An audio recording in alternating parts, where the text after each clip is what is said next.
Professor McGonagall was again different. Harry had been quite right to think she wasn't a teacher to cross. Strict and clever, she gave them a talking to the moment they had sat down in her first class. Transfiguration is some of the most complex and dangerous magic you will learn at Hogwarts, she said. Anyone messing around in my class will leave and not come back. You have been warned. Saying and she changed her desk into a pig and back again. They were all very impressed and couldn't wait to get started, but soon realized they weren't going to be chanting the adventure into animals for a long time. After making a lot of complicated notes, they were each given a match and started trying to turn it into a needle. By the end of the lesson, only Hermione Granger had made any difference to her match. Professor McGonagall showed the class how it had gone all silver and pointy and gave Hermione a rare smile. The class everyone had really been looking forward to was Defense Against the Dark Arts. But Quirrell's lessons turned out to be a bit of a joke. His classroom smelled strongly of garlic, which everyone said was to ward off a vampire he met in Romania and was afraid would be coming back to catch him one of these days.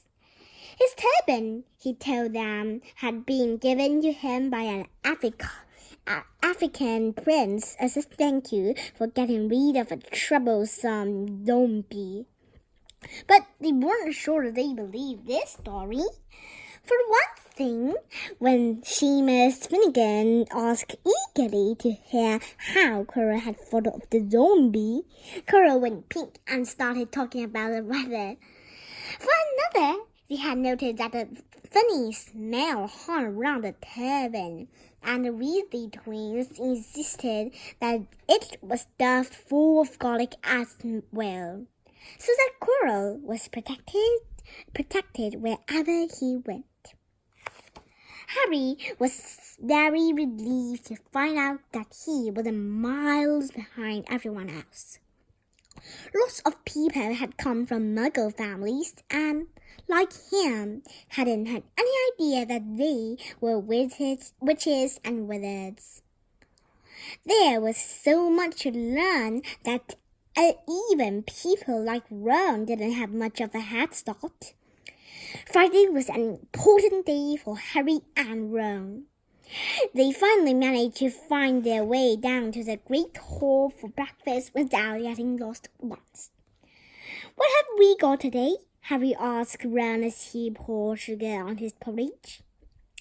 "Double potions with the Slytherins," said Ron. "Snape's head of Slytherin house. They say he always favors them. We'll be able to see if it's true." "Wish McGonagall favored us," said Harry.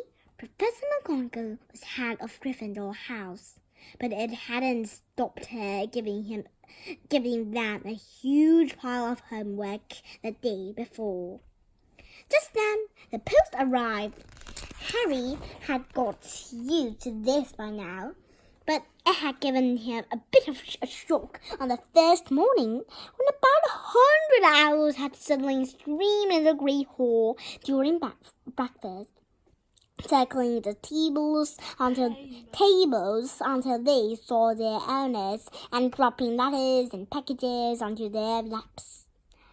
Hedwig hadn't brought Harry anything so far.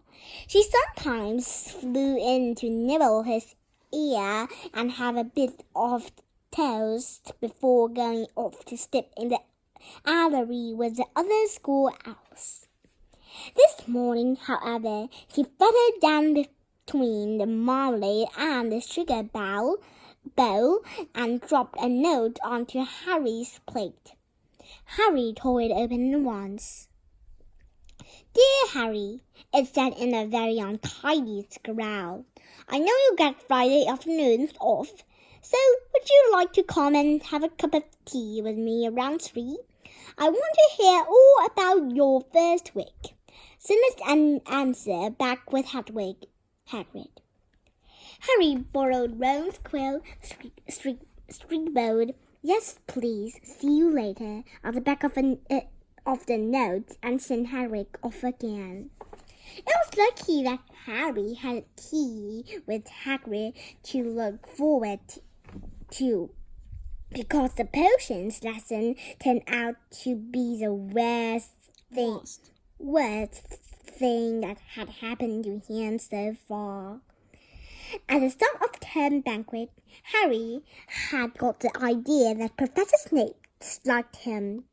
By the end of the first potions lesson, he knew he'd been wrong. Snape didn't dislike Harry. He hated him.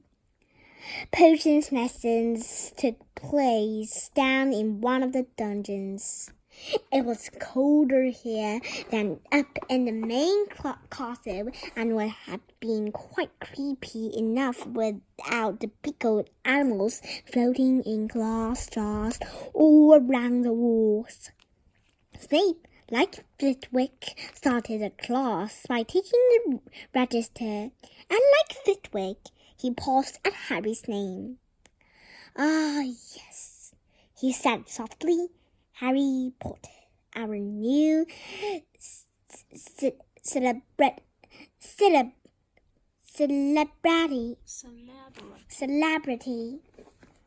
Draco Malfoy and his friends Crabbe and Goyle snickered behind their hands. Snape finished calling the names and looked up at the class. His eyes were black like Hagrid's, but they had none of Hagrid's warmth. They were cold and empty and made you think of dark tunnels. "You are here to learn the subtle science and exact art of potion making," he began. He spoke in barely more than a whisper, but they caught every word. Like Professor McGonagall, Snape had the gift of keeping class silent without effort. There is little foolish one weeping here. Many of you will hardly believe this is magic. I don't expect you will really understand the beauty of the softly simmering cauldron with its shimmering fumes. The delicate power of liquids that creep through human veins, bewitching the mind and snaring the senses. I can teach you how to bottle fame, brew glory, even suffer death, if you aren't as big a bunch of thunder heads as I usually have to teach.